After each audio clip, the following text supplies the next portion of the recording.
Welcome back to the show, State of Emergency Show, the Alf'Dawg show. Now we still got a big still to come here today on the show. But right now, we didn't get a chance to do this at the beginning of the show because of technical difficulties and that stuff. But here's our theme music. Welcome to the Jungle by Guns N' Roses. Here it is, right here on the Alf'Dawg show. Even though it's in part 7, it's our theme music. Here we go.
Oh yeah!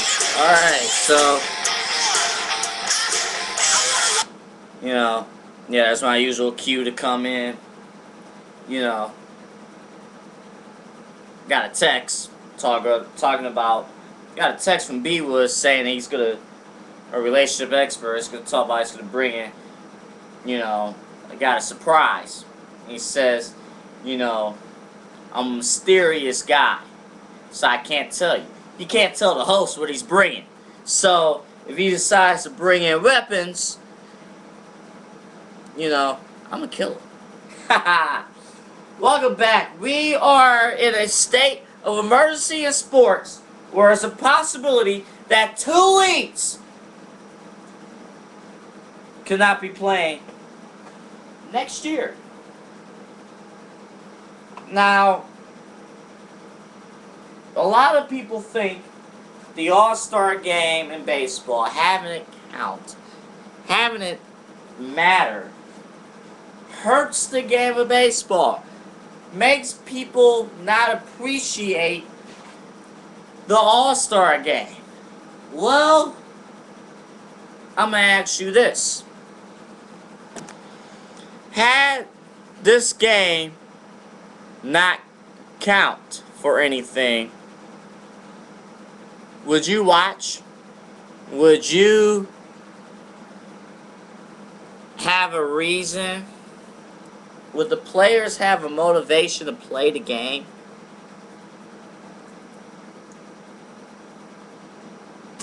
I don't think so. I don't think casual viewer, it makes a bit of a difference. You have something on the line compared to absolutely nothing. I think it's good for the league. I think it's actually good. But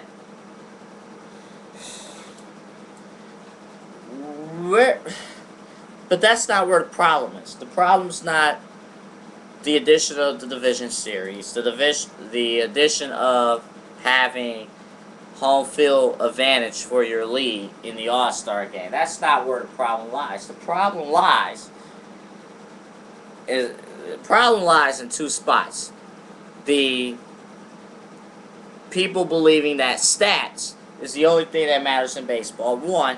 And 2, and probably what's even more important than number 1, is the lack of parity in Major League Baseball. The NFL thrives on parity.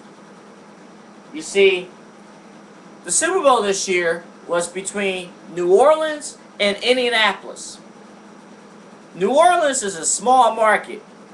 Indianapolis is a small market, but yet it was the most watched program in the history of television.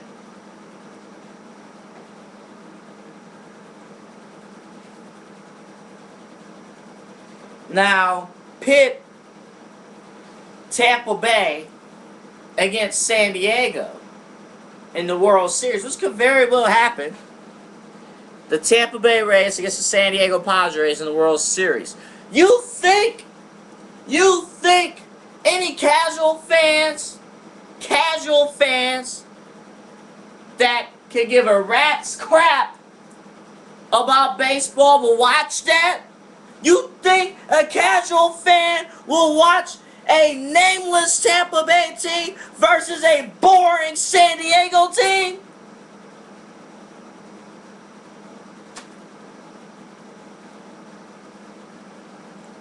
You can name half the roster for the New York Yankees, but you can't name one guy from the Padres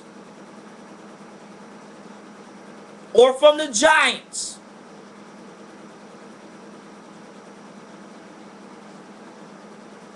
That's a problem.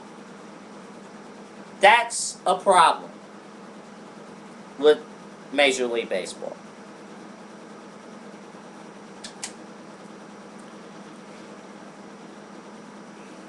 And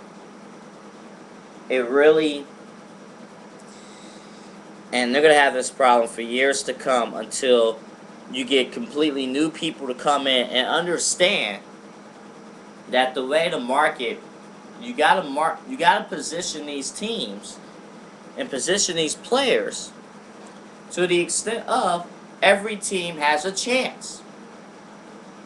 I mean, look at the Indians, for example. Look at the Cleveland Indians. In 2008 and 2009, they traded away Cy Young winners. They had Cy Young winners 2 years in a row. Yet they traded them away to teams who either appeared in the World Series or won it. I'm talking about CC Sabathia and Cliff Lee. And they just traded away Jake Westbrook this year, who was their best pitcher left over, for minor league talent.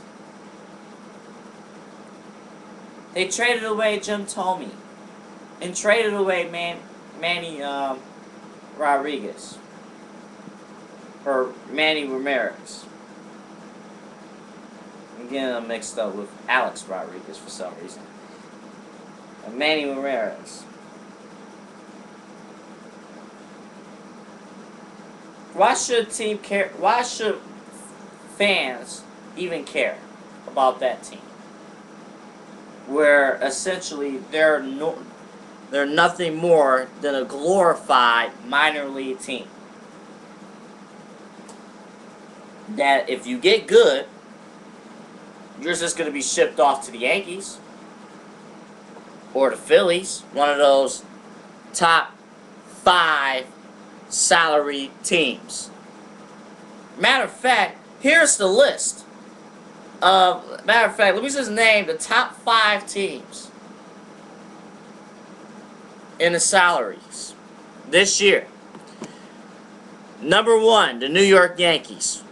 Number 2, the Boston Red Sox. 3, the Chicago Cubs. 4, the Philadelphia Phillies. 5, the New York Mets.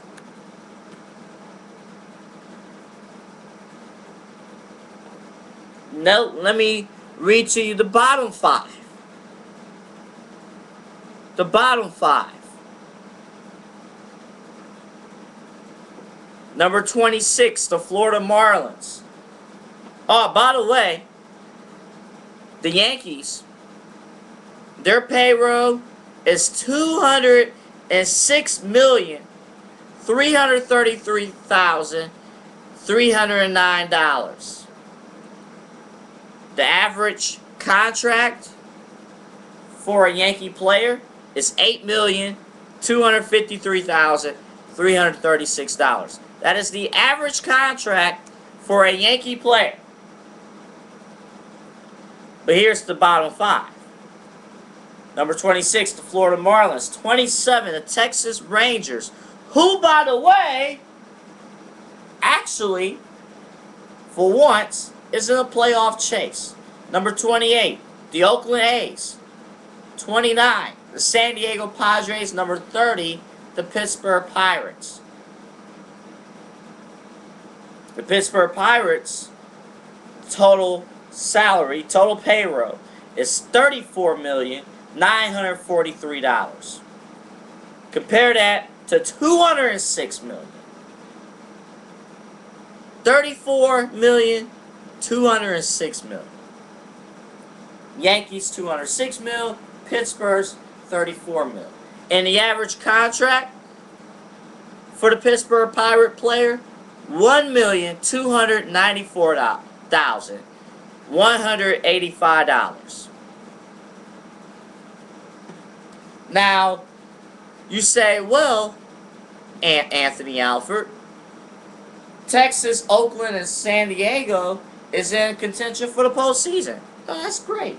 That is great. Except for one thing. They wasn't in contention last year, and more than likely, they won't be in contention next year.